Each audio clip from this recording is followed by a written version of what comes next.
I'd like to tell you about the strangest secret in the world.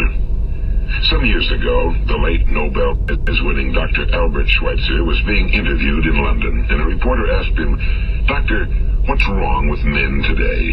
And the great doctor was silent a moment, and then he said, "Men simply don't think." It's about this that I want to talk with you. We live today in a golden age. This is an era that man has looked forward to, dreamed of, and worked toward for thousands of years. But since it's here, we pretty well take it for granted. We in America are particularly fortunate to live in the richest land that ever existed on the face of the earth, a land of abundant opportunity for everyone. But do you know what happens? Well, let's take 100 men who start even at the age of 25. Do you have any idea what will happen to those men by the time they're 65? These 100 men who all start even at the age of 25 believe they're going to be successful. If you ask any one of these men if he wanted to be a success, he'd tell you he did. And you'd notice that he was eager toward life, that there was a certain sparkle to his eye, an erectness to his carriage, and life seemed like a pretty interesting adventure to him. But by the time they're 65, 1 will be rich. 4 will be financially independent. 5 will still be working. 54 will be broke. Now think a moment. Out of the 100, only 5 make the grade. Now why do so many fail? What has happened to the sparkle that was there when they were 25? What's become of the dreams, the hopes, the plans? And why is there such a large disparity between what these men intended to do and what they actually accomplished? When we say about 5% achieve success, we have to define success. And here's the best definition I've ever been able to find. Success is the progressive realization of a worthy ideal. If a man is working toward a predetermined goal and knows where he's going, that man is a success. If he's not doing that, he's a failure. Success is the progressive realization of a worthy ideal. Rollo May, the distinguished psychiatrist, wrote a wonderful book called Man's Search for Himself. And in this book he says, the opposite of courage in our society is not cowardice.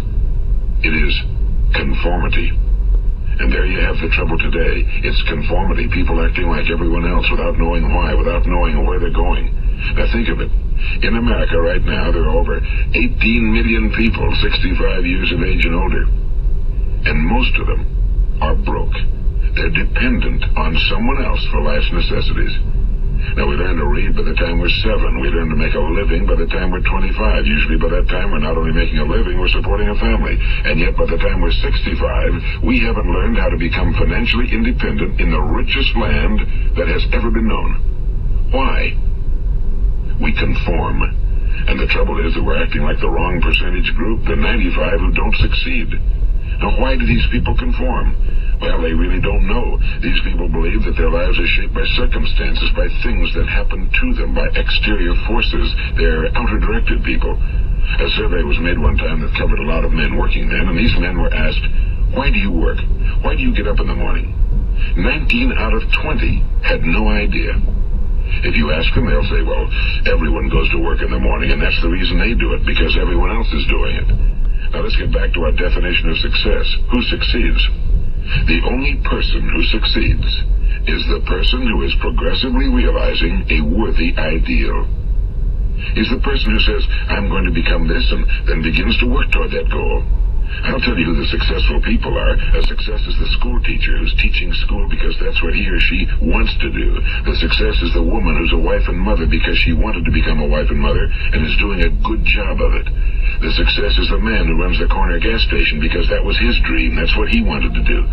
The success is the successful salesman who wants to become a top-notch salesman and grow and build with his organization. A success is anyone who is doing deliberately a predetermined job because that's what he decided to do deliberately. But only 1 out of 20 does that. That's why today there isn't really any competition unless we make it for ourselves. Instead of competing, all we have to do is create. You know, for 20 years, I looked for the key which would determine what would happen to a human being. Was there a key I wanted to know which would make the future a promise that we could foretell to a large extent? Was there a key that would guarantee a person's becoming successful if he only knew about it and knew how to use it? Well, there is such a key, and I found it. Have you ever wondered why so many men work so hard and honestly without ever achieving anything in particular, and others don't seem to work hard and yet seem to get everything? They seem to have the magic touch. You've heard them say that about someone. Everything he touches turns to gold. And have you ever noticed that a man who becomes successful tends to continue to become successful? And on the other hand, have you noticed how a man who's a failure tends to continue to fail? Well, it's because of goals. Some of us have goals, some don't. People with goals succeed because they know where they're going. It's that simple. Think of a ship leaving a harbor, and think of it with the complete voyage mapped out and planned. The captain and crew know exactly where it's going and how long it'll take. Goal. Now, 9,999 times out of 10,000, it will get to where it started out to get. Now, let's take another ship, just like the first, only let's not put a crew on it or a captain at the helm. Let's give it no aiming point, no goal, no destination. We just start the engines and let it go. I think you'll agree with me that if it gets out of the harbor at all, it will either sink or wind up on some deserted beach, a derelict. It can't go anyplace because it has no destination and no guidance, and it's the same with a human being. Take the salesman, for example. There's no other person in the world today with the future of a good salesman. Selling is the world's highest paid profession, if we're good at it, and if we know where we're going. Every company needs top-notch salesmen, and they reward those men. The sky's the limit for them. But how many can you find? Someone once said the human race is fixed, not to prevent the strong from winning, but to prevent the weak from losing. The American economy today can be likened to a convoy in time of war.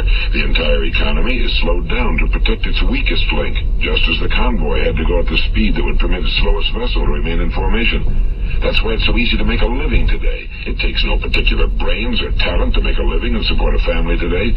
So we have a plateau of so-called security, if that's what a person's looking for. But we do have to decide how high above this plateau we want to aim. Now let's get back to the strangest secret in the world, the story that I wanted to tell you today. Why do men with goals succeed in life and men without them fail? Well, let me tell you something which, if you really understand it, will alter your life immediately. If you understand completely what I'm going to tell you from this moment on, your life will never be the same again. You'll suddenly find that good luck just seems to be attracted to you. The things you want just seem to fall in line, and from now on you won't have the problems, the worries, the gnawing lump of anxiety that perhaps you've experienced before. Doubt, fear, well, they'll be things of the past. Here's the key to success and the key to failure. We become what we think about. Now let me say that again. We become what we think about.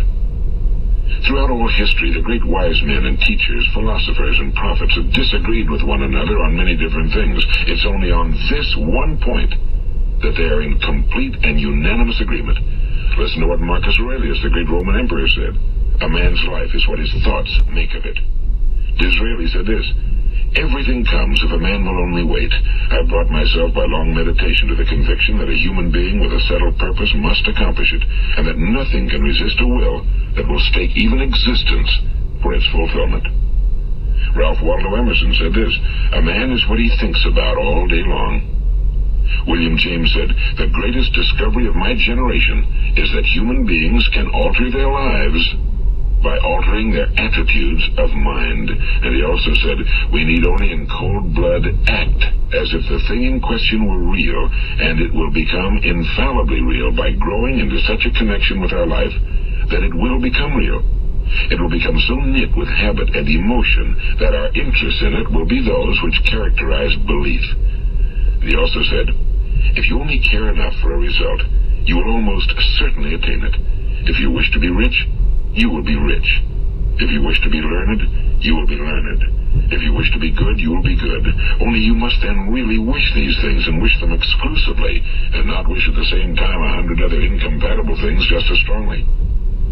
In the Bible you read in Mark 9:23, if thou canst believe, all things are possible to him that believeth. My old friend Dr. Norman Vincent Peale put it this way.